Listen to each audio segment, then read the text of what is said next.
quarterback was hit.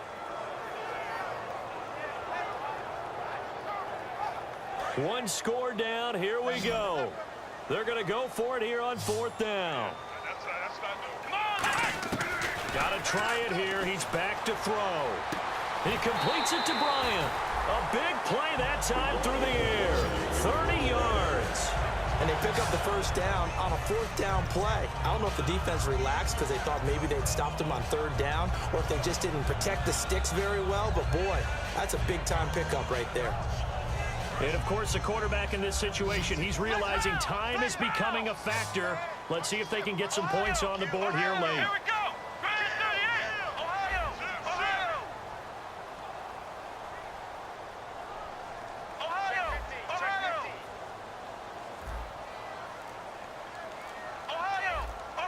And the coach has decided to challenge this play. He has tossed down the red flag.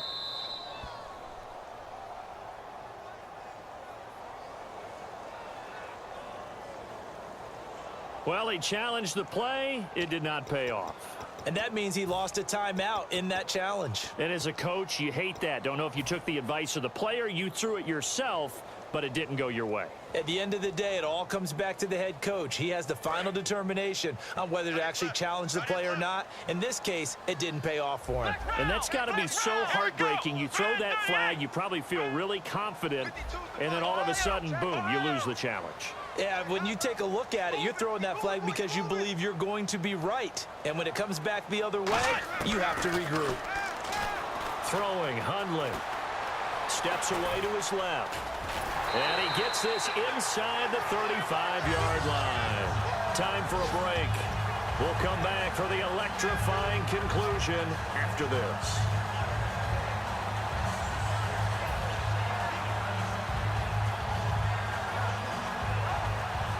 So here we go, 1st and 10 now.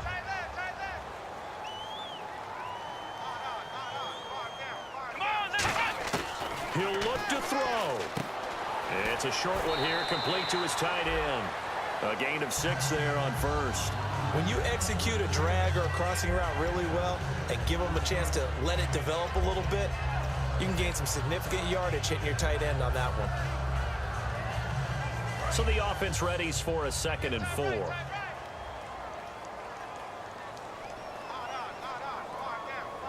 They come up in an offset eye. Back to throw. And he takes a shot on the release as this will be incomplete. Well, that plays a statistic that's going to go on the defensive team stat sheet. Won't necessarily reflect in ours, right, the overall game sheet. But you and I know that they keep count on pressures, hits on quarterbacks, all those things, hoping to increase that throughout the game. And here we are in the 4th quarter, and they got a big one. Yeah, it's such a close game, a very big one. Here's the 7th play of this drive. This is 3rd and 4. Let's go. He's back to throw. And incomplete. The contact made the ball roam free and brings up 4th down. So much of this game is focus and concentration. And whenever I see guys running the in route, I know that in the back of their mind, they're always wondering who's lurking inside that might put a big hit on them as they try and catch the ball.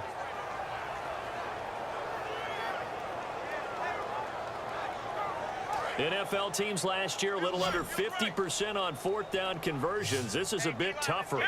4th and 4. They'll look to throw. This will be caught inside the 10. And brought down, but not before he was able to break the tackle, and the extra effort moves the sticks. And at this stage, down in the 2nd half, looks like they just won.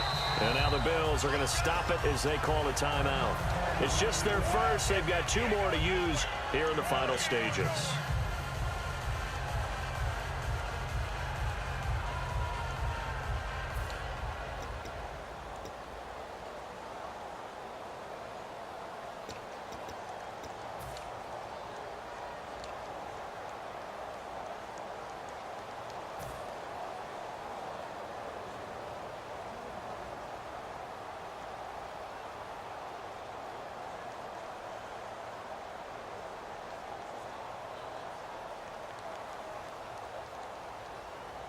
Now this will be the 9th play on this drive.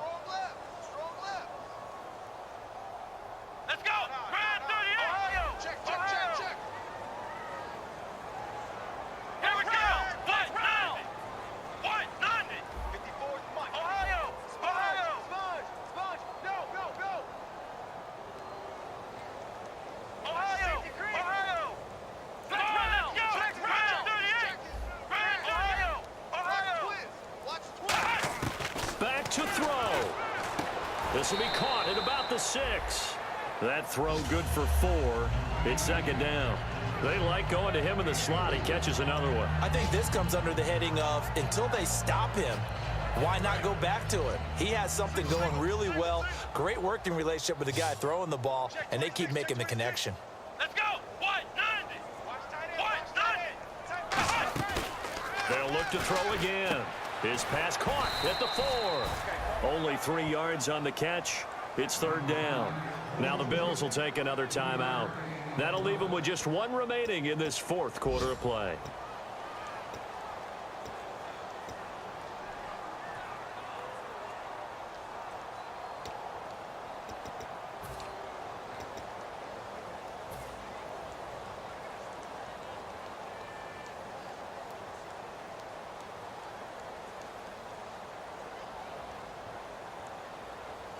The line of scrimmage is the 2 here on 3rd and goal. 4 down. Check. Here we go. 190. 190. I'm going to run you over. They're going to look to throw. And this is caught. It's Bryant. And it's a Steeler touchdown. Martavis Bryant, his 2nd touchdown on the season. And the Steelers have taken the lead here in the 4th quarter. Now Carpenter to add the extra point.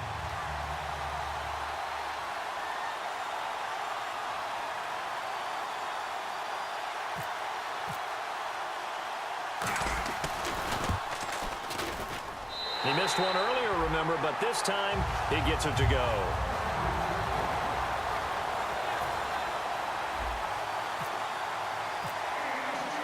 Set now to kick this one away, and off it goes.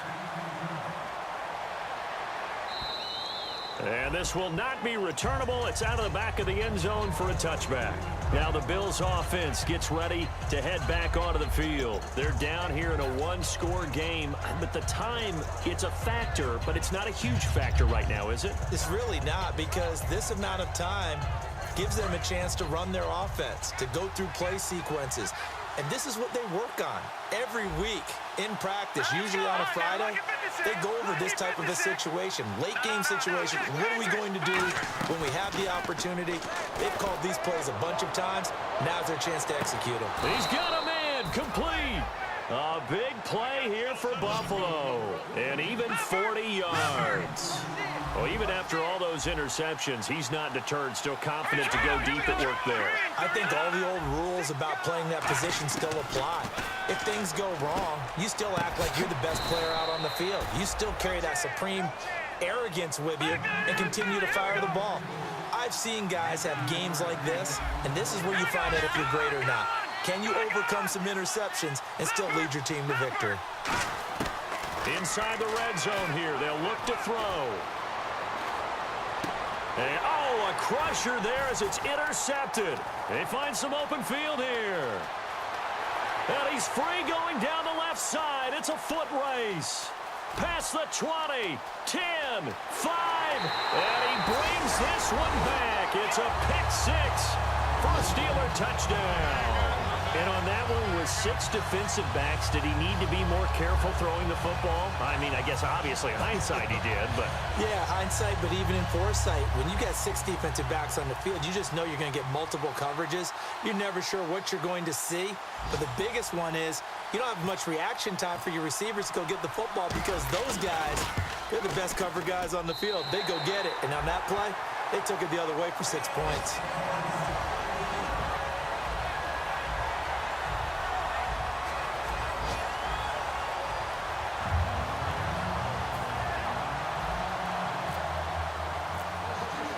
So they throw the pick 6. They'll get another shot at it now as this one's in the air. And this will be a touchback as that sails over the end line. Here's the Buffalo offense now as they get set to take over here. They have a little bit of time left here, but this one not going to go their way. And this is where, in this situation for me, you just go ahead and run out the clock, shake hands, congratulations, and move on. Because now, you're not going to make up for what's happened during the game in this last sequence. We'll see what they do here in this last sequence. Defense really showing respect to the deep ball here, playing off the receivers. They'll try and start this drive, and this is intercepted, and that should do it. A great read, and it's picked off. The interception woes, they just continue to mount. He's thrown 5 picks. At this point, you got to be thinking, is it something between the ears? I think a confidence hit does occur once you start getting those numbers up there a little bit. But as you and I both know, it's not always just one guy's fault. Maybe somebody ran a wrong pattern. Maybe some balls were tipped. It could be so many different things. Bottom line, though, it comes back to the guy throwing them. The D can only stop it one more time as they take the knee.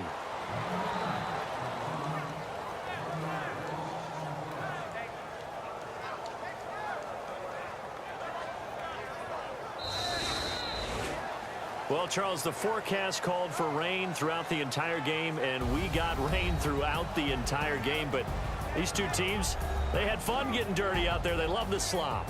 Did you trust the forecast ahead of time? Are you one of those guys that's skeptical about it, or did you trust it? But when I saw just a big blob of green on the radar, I said, okay, let's trust. Yeah, and that's why I'm glad you took my advice. Get your notes laminated, because, you know, open air booth, that rain can affect us as well, although not as much as the guys on the field. But let's face it, it's kind of fun to watch these types of games, isn't it? It is. By the way, how impressive is it that you travel with a laminator? I didn't even know there was a portable laminator. The things that you learn. Golly, wise beyond his years. So for Pittsburgh, the win here means it'll be a 7-1 first half of the season. And they'll be able to enjoy this one through the bye week before they get back at it again. Meanwhile, for the Bills, the struggles intensify as they drop to 2-6 now on the year. And they'll be back home next week as they're set to take on the Carolina Panthers. So that'll do it for us. For Charles Davis and all our crew, I'm Brandon Gaudin. You've been watching the NFL on EA Sports. The Steelers are winners as we say so long from Heinz Field.